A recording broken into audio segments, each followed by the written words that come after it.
कवटेमहाकाळ, कुंडलापूर व वाघोली येथून पवनचक्कीच्या केबल चोरी करणाऱ्या दोघांना अटक. कवटेमहाकाळ पोलिसांची कारवाई. 10,83,000चा मुद्देमाल जप्त.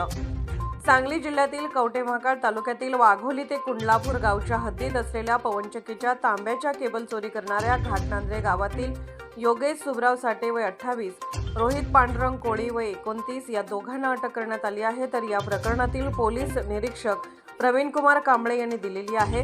वाघोली ते कुंडलापूर गावच्या हद्दीत असणाऱ्या पवनचक्कीच्या केबल दिनांक 18 नोव्हेंबर रोजीच्या रात्री 27 नोव्हेंबर या दरम्यान तांब्याच्या केबल 4,83,000 रुपये किमतीच्या चोरलेबाबत कवटेमहाकाळ पोलिसात गुन्हा दाखल करण्यात आला होता.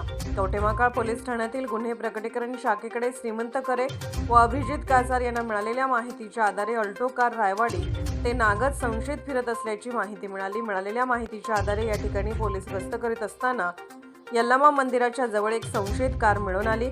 या कारमध्ये योगेश साठे व रोहित कोळी दोघे जण मिळून आले. तसेच गाडीमध्ये काळ्या वायरच्या केबल मिळून आल्या. याबाबत त्यांना विचारले असता त्यांनी कुंडलापूर ते वाघोली येथून पवनचक्कीच्या तांब्याच्या केबल कट करून चोरी केली असल्याची कबुली केली आहे. पोलिसांनी चोरीच्या गुन्ह्यातील वापरलेली वाहने, अल्टो कार तसेच बोलेरो गाडी, तांब्याच्या केबल असा एकूण 10,83,500 रुपयांचा मुद्देमाल जप्त केला आहे.